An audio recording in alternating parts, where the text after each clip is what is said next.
Well, it seems as if moving across the country has not fixed all my issues. The Volvo is still unreliable.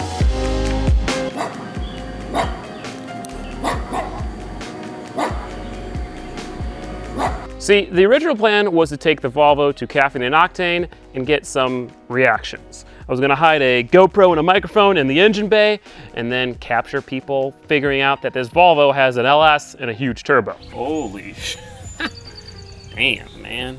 That's freaking crazy. Look at that big turbo. Look how big that turbo is. We woke up at 4:50 a.m. to head over to Caffeine and Octane, hopped in the Volvo, got it started, met up with Hunter. Everything was going great until it wasn't. The Volvo stopped charging, which we've had that issue before, but then the alternator fixed itself. It stopped charging about 20 minutes away from Caffeine and Octane, so we decided to go to Walmart, get a new battery, and try to pretty much limp it all the way to Caffeine and Octane. I hate my life. Stupid car. The first battery we bought was the wrong one, so, and the customer service isn't here yet, so we had to accept our fate.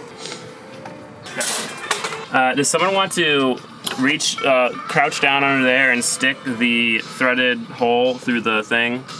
What? Okay, hold this, I'll do it. Oh, you're talking about the hook? Yeah. What a power couple, dude. Yes. We're too tired. We all need to go back to bed. Dude, we should have exchanged that battery. You can't! The customer service not there! No, not the good one. I'm talking about your old one. Yeah, you still need customer service. You still have to have customer service. Bro, this battery's not charged. His battery's like totally dead. It's at 11 point something volts.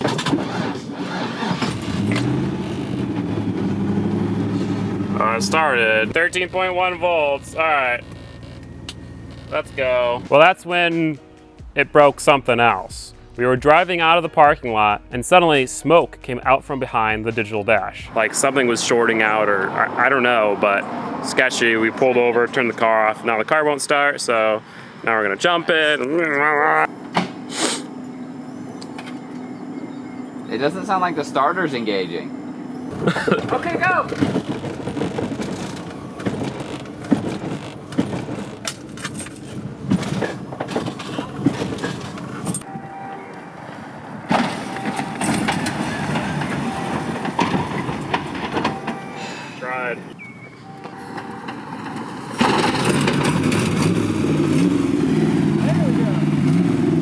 Luckily, we were able to get it pop started, and we were able to limp it home without it totally running out of juice. By the time we got back, it was at like 11.7 volts. I really don't know how it was still running. Now it's time to fix this dang thing once and for all. We're gonna replace the starter, we're gonna replace the alternator, we're gonna check over everything, check to see what was smoking behind the dashboard, because I still have no idea what that was. Problem is that we haven't found a shop yet, so we have to do it here. This is probably a good time to mention, I've pretty much decided against that barn shop that we went to look at. It was really cool, it's really unique, but even after thousands of dollars, it still just would not be the best design. The tiered floors would be annoying. It'd be an inefficient shop, and that's not what we want. So I'm still looking, and I can't find anything. Oh no, I shouldn't have clapped. Dang it. Oh no, the dog.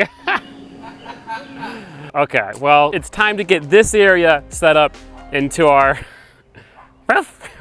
it's time to turn this area into a shop. We need to get tools, we need to get some other stuff. Let's do it. But first, my friends over at Throttle are giving away another car. This time, it's a brand new 2020 Ford Mustang GT. The Mustang has a catback exhaust, a full Steeda suspension overhaul with ST coilovers and Brembo brakes. It's got a bunch of RTR exterior upgrades and a whole bunch of other stuff. Now, if you didn't know, Throttle is an online retailer for over 400 performance parts brands. And every $1 that you guys spend on either car parts or merchandise gets you one entry to win this Mustang. Now, the best part is that you can use my code Gingium to save up to 15% off site-wide. If you guys are interested, I'll have a link in the description down below. And huge thank you to Throttle for sponsoring this video.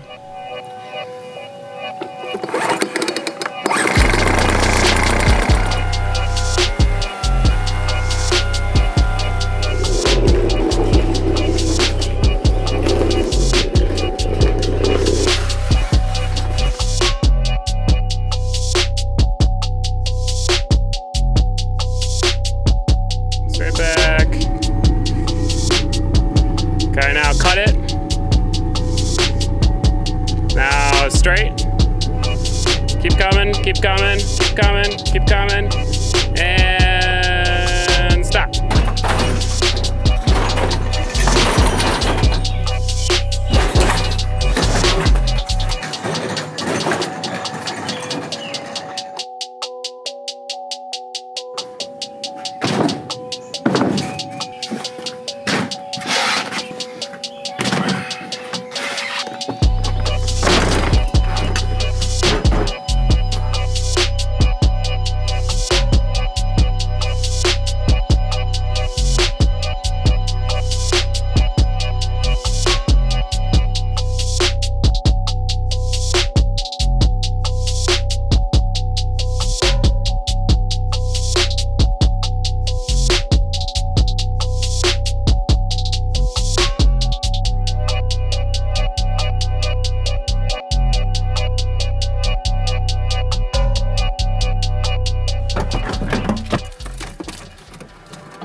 This one has like aftermarket wheels on it.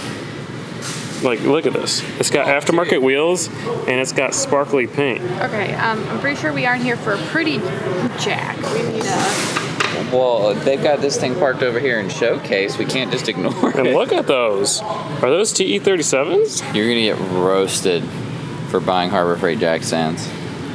These aren't the recalled ones though. But yeah, but it's just the meme. You're a meme. No, Cloud chaser. I'm a cloud chaser. Give me more cowbell.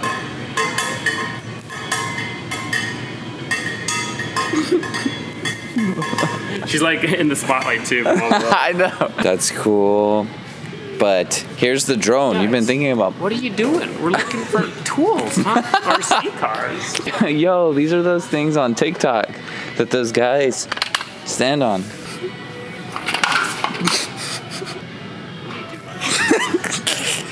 Being in there really made me want to get a new shop because there are so many things I want to get in the new shop. So many tools I never had. It's gonna be so sick.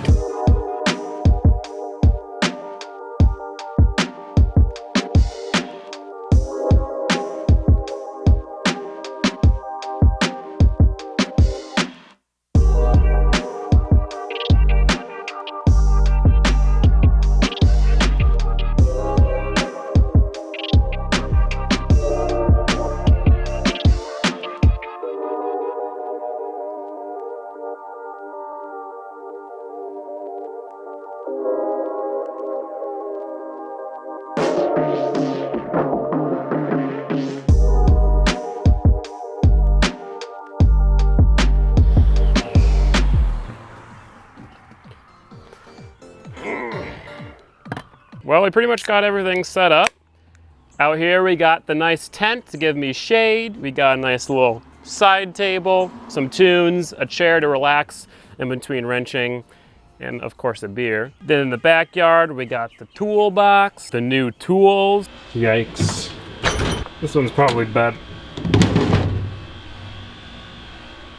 Yikes. All my wiring, all my cleaning stuff, all my other little tools needed to do unique jobs. There's nice lighting over there, so if I'm working at night, I can actually see.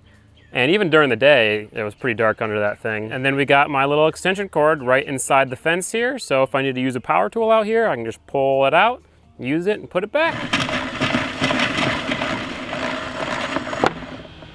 The Georgian humidity is a little rough right now, but you know, it kind of just gets to a point where you're just soaked from head to toe, and after that, it just can't really get much worse. But in Illinois, that happened too. So you know, it's not nothing I haven't dealt with before. But damn it, my camera died. All right, well, without any further ado, let's actually start working on the Volvo.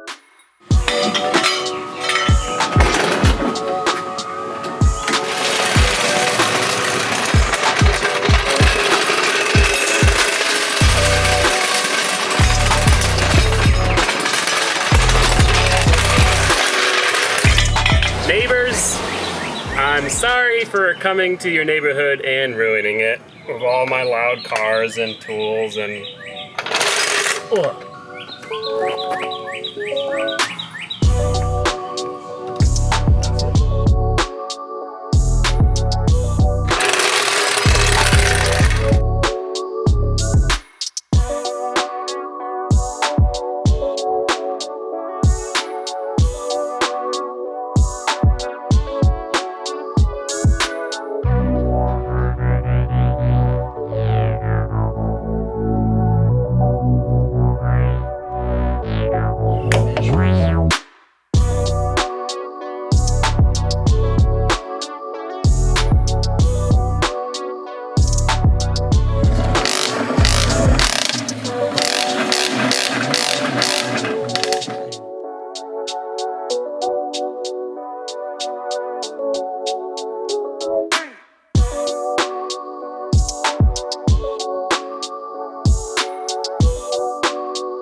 So a few issues. Firstly, this driveway is super slanted.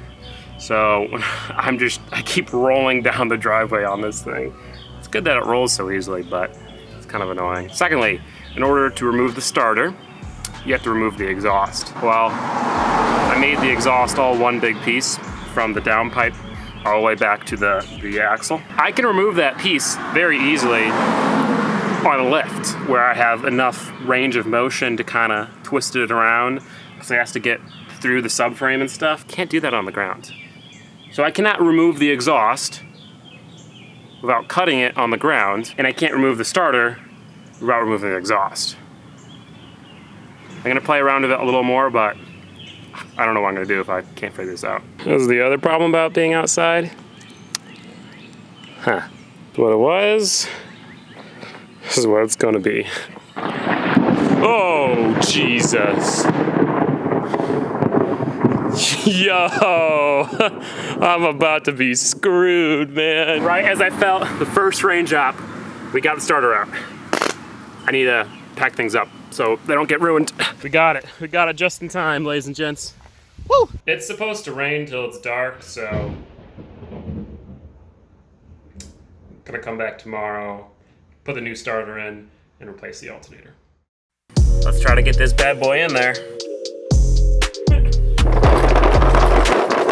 It literally took me like 2 seconds. All right, we're gonna see if it cranks over here.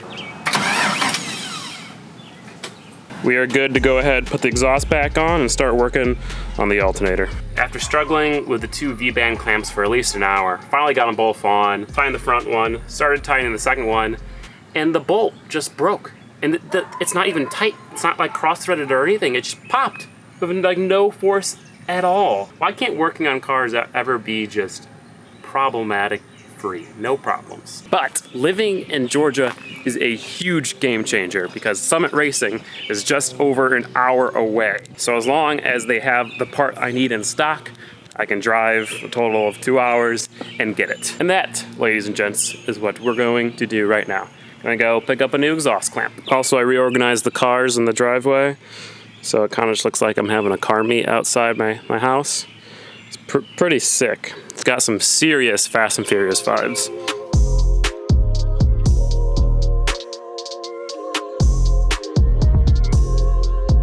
This is I couldn't make this shit up. I got that second clamp on and I realized, man, the exhaust is pretty loose for, you know, having both the clamps on it. Are you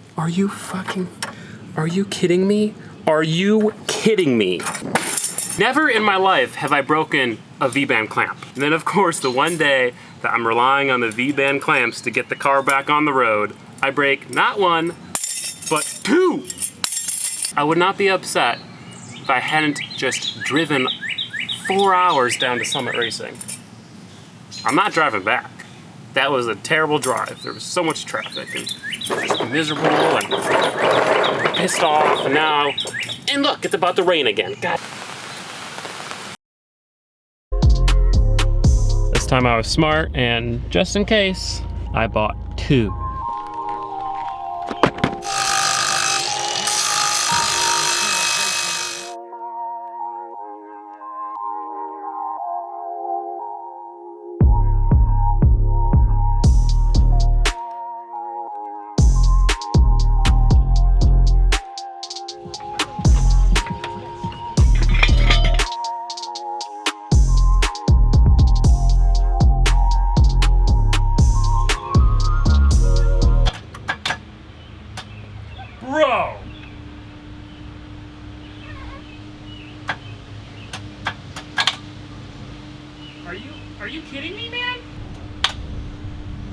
Battery's fully charged, brand new starter, brand new alternator. I even tested it and it was working before I put the alternator on. What? It's official. I hate my new shop.